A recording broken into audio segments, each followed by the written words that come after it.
The committee will have under consideration RS23416C1. Mr. Ripley.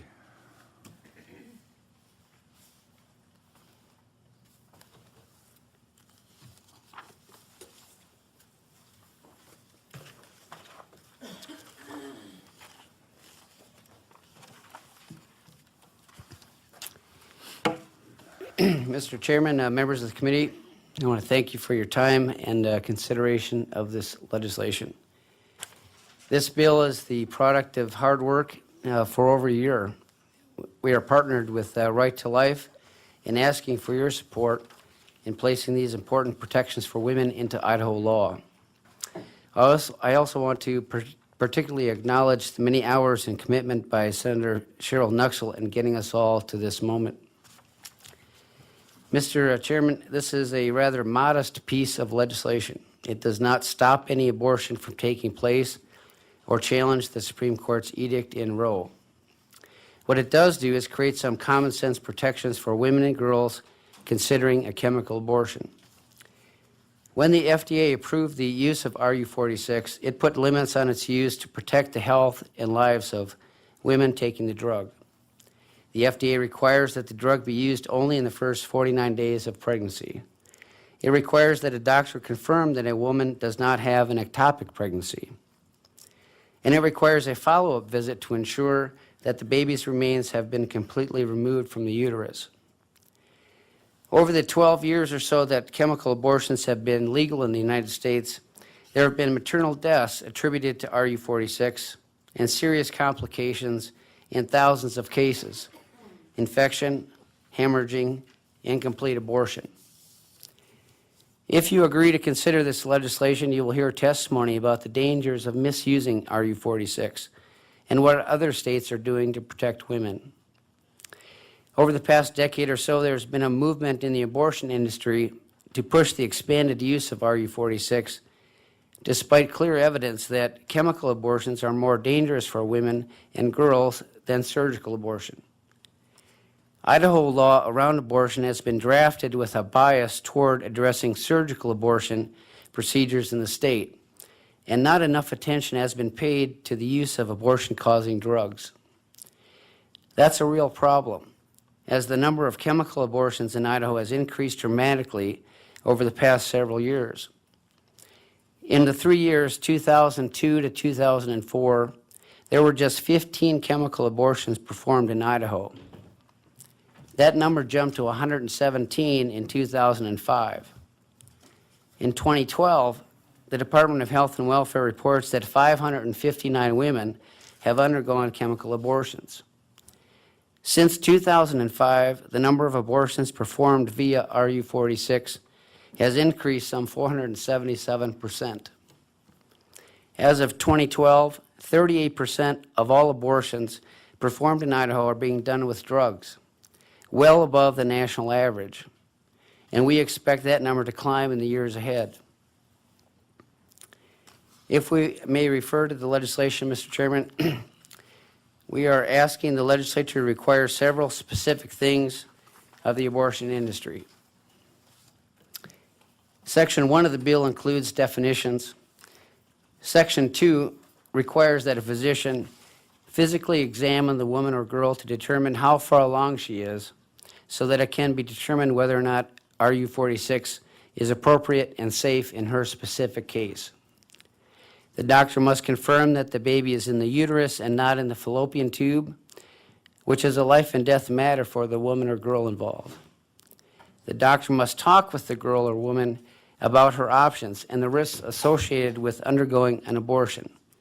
This is the informed consent law, which is already on the books. We would also specify in Idaho law that the physician must make every effort to see the woman after she takes the drugs to make sure that all of the baby has been removed from the uterus. The legislation would allow for civil damages for the woman or her family. It would allow the Attorney General or county prosecutor to stop a physician who disregards these standards from continuing to do so. And finally, Mr. Chairman, the bill includes language to protect the anonymity of the woman or girl involved. Mr. Chairman, with that, I would stand for any questions. Are there, are there questions?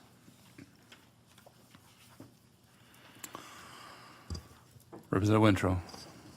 Mr. Chair.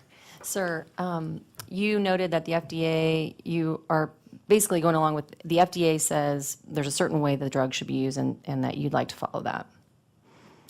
Mr. Chairman, Representative, that is a very complicated question, and the answer to that is well beyond the scope of this print hearing. The fact is that the FDA regulations are still the law of the United States.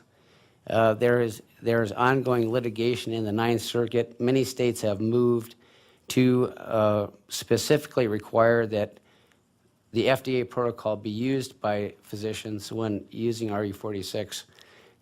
Several circuits have upheld that standard. In the Ninth Circuit, that is still being litigated, which is why that particular question is not in this bill. Follow up. Representative Wintrow. Thank you, Mr. Chair. Sir, so you're saying that the state of Idaho should follow the prescribed FDA guidelines for prescription medication and drugs in this country, that Idaho should follow FDA rules? Mr. Ripley. That would be my preference, but that is not in this legislation. One more follow-up. Go ahead. Thank you, Mr. Chair. Do you understand the reason I'm asking that? My understanding is that the FDA has many rules governing the way prescriptions should be used, and most doctors do not follow those, in particular for pediatrics. And if the state of Idaho were to follow every FDA guideline, I'm not sure we would have a good standard of care in our state. Mr. Chairman, Representative, I think the discussion is an important discussion to have, but it's not germane to the legislation in front of us. The fact of the matter is that that was probably the single greatest question that we had to wrestle with in terms of developing this legislation. Was the court cases that have gone on around this, competing, standards of care. So that part of the legislation is, now missing. So what we are talking about are pretty basic, fundamental, hands-on treatment of women and girls who are considering using this drug. Further questions? Thank you. Mr. Chairman, if I might, I have a newspaper story I'd like to distribute to the committee. And with that, I would ask the committee for your support in giving this bill full consideration. Representative you. Batt. Thank you, Mr. Chairman. I move we introduce RS23416C1. You've heard the motion. Is there discussion? Hearing none. The motion is to introduce RS23416C1. All in favor say aye. Aye. Opposed, no? Nay. The ayes appear to have it. The ayes do have it. Shall be done. Would you like to be recorded as voting no? Yes. Smith, McCrosty, Jordan, and Wintrow will be recorded as voting no.